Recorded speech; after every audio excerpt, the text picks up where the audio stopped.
Thank you very much, Emily, and thank you for the invitation tonight and the opportunity to speak about this case. I'm very happy that I can speak about actually the practice of the AW and how people's lives are affected and what is happening to those who become the targets of governments and when they issue these instruments. I'm 38 years old. I'm a German citizen. I've been living in London since 2012 with my partner and our 3 small children. I have been arrested on the 14th of June 2016 at the Frontline Club, where I was due to speak on a panel together with Peter Oborn, the Daily Mail, and with Joseph Sternberg of the Wall Street Journal about the same topic that I'm going to talk about now, the abuses of the European Arrest Warrant. The story that I'm going to tell starts with my father, who is a Romanian-born German businessman who returned to Romania in the 90s and did one thing that eventually cost him his life. He invested in the opposition newspaper. That newspaper supported democracy in Romania. It wanted Romania to leave the old communist ways, to do away with the old networks, and for Romania to become a true democracy with true rule of law. He was not very popular in the country, and I want to read you what Prime Minister Victor Ponta in Romania said on the 24th of May 2014 on primetime TV and live. Mr. Adamescu publishes a newspaper that strongly campaigns against corruption. But I think that this man who presents himself as a publisher, who speaks about the fight against corruption, has himself led a network of corruption over a period of many years. And I am convinced that we will shortly be hearing even more things about this from the State Prosecutor's Office. 2 weeks later, my father was arrested. And he was not arrested by plain policemen, he was arrested by a squadron of masked anti-terror police. He was a terrorist. He was handcuffed in front of TV cameras, he was brandished a criminal, and he was brought in front of a judge and refused bail because he was German, because he was wealthy, and because granting him bail would lead to a negative public reaction. In the meanwhile, reams of pages from his indictment were leaked to the press and published. My father was basically convicted on day 1 of his trial, when the judge talked about his illegal actions. He was then continuously denied bail because, and I'm quoting from the judgment, he continues to deny the accusations against him. He was then finally convicted to 4 years and 4 months after a very swift show trial. What were the charges against him? Bribery in the amount of 20,000 euros. What was the evidence? One prosecution witness confessing actually to have made payments and blaming my father for having told him to do so. There was no evidence of documents, there was no evidence of any meetings, not a shred of evidence among the wiretaps that the prosecutors had collected for months. There's nothing except the words of one person.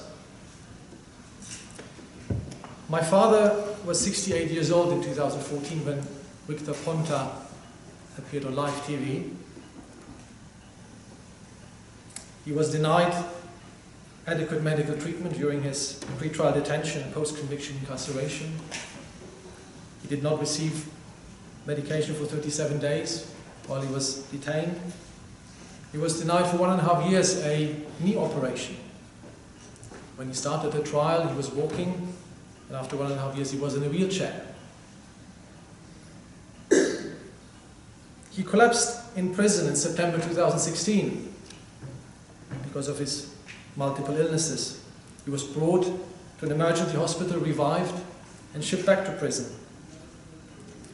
In December 2016, he was denied parole because, I'm quoting again from the judgment, he has spent too much time in hospital and too little time in prison.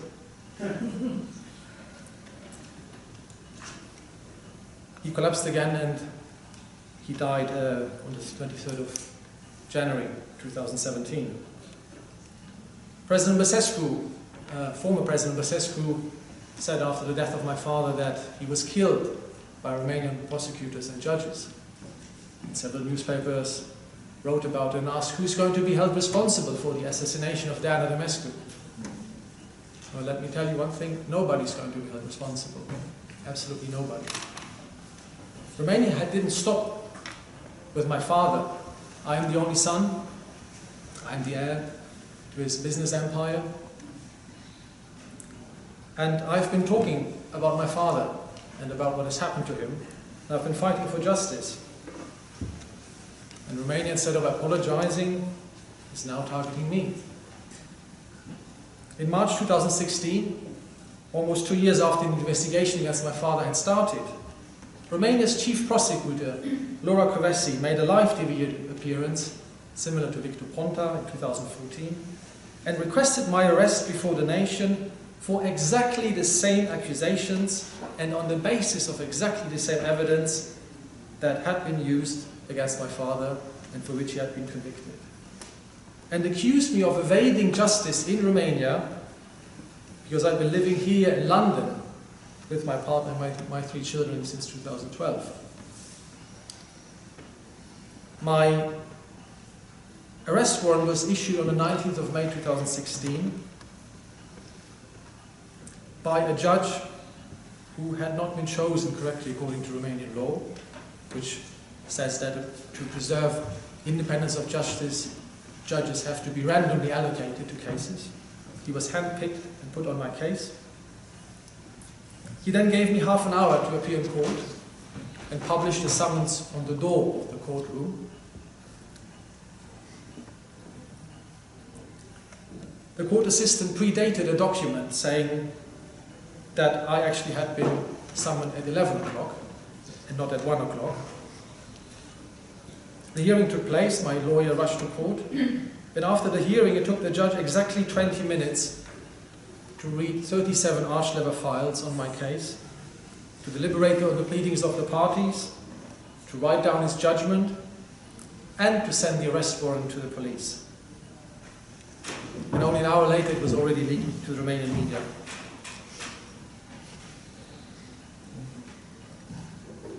Let me sum up what my EAW consists of. A lack of total and credible evidence, a prosecution for a case that is not mine but is that of my father, for which he has sufficiently paid, and a Romanian arrest warrant that is underlying the European arrest warrant that has been issued, which is illegal even to Romanian law. And the problem with all of this is, as has been amply said before, the judge here cannot do anything about it. He has to take this EAW for granted. It has to be accepted as being perfectly valid and sound. Romania is abusing a local UK legal system, and the United Kingdom is becoming complicit in the persecution of my family, of me. I don't know what's going to happen with me when I go back to Romania. My father has died. I know what will happen to me. Nothing good at all. But one thing should be, in my opinion, clear.